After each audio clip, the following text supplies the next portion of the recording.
Nagpakitang gilas ang nakababatang kapatid ni World Champion Gymnast Carlos Yulo sa palarong pambansa. Saksi si Oscar Oida.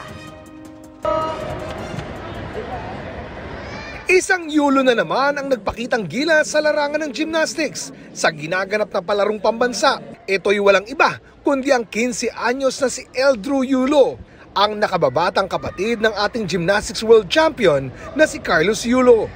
Marami siyang pinahanga ng mag-rank 1 hindi lamang sa isang event kundi sa lahat ng 4 na event na sinalihan niya. Ang laki ng potential niya. So pwede siyang Next Kaloy, yes. Pwede siyang maging next Kaloy.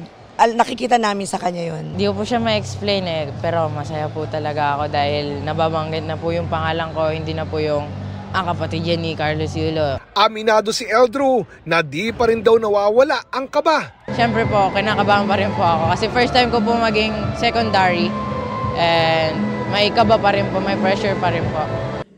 Kung may lamang man daw si Eldrew sa kuya niya, Hindi po talaga ako mahihayin, madaldal po ako eh.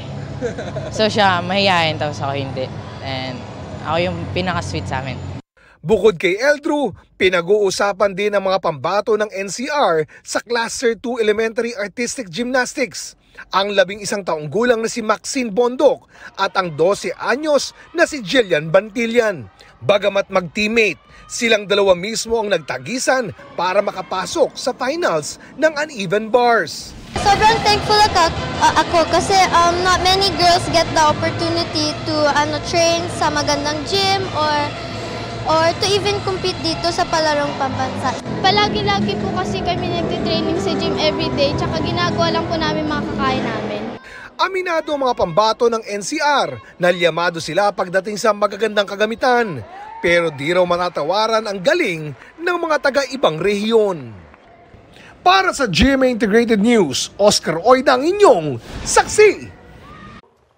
Mga kapuso, saksihan ang unang pasok ng mga balita. Maaaring mapanood ang Saksi at ang iba pang GMA Newscast sa youtube.com/GMA News.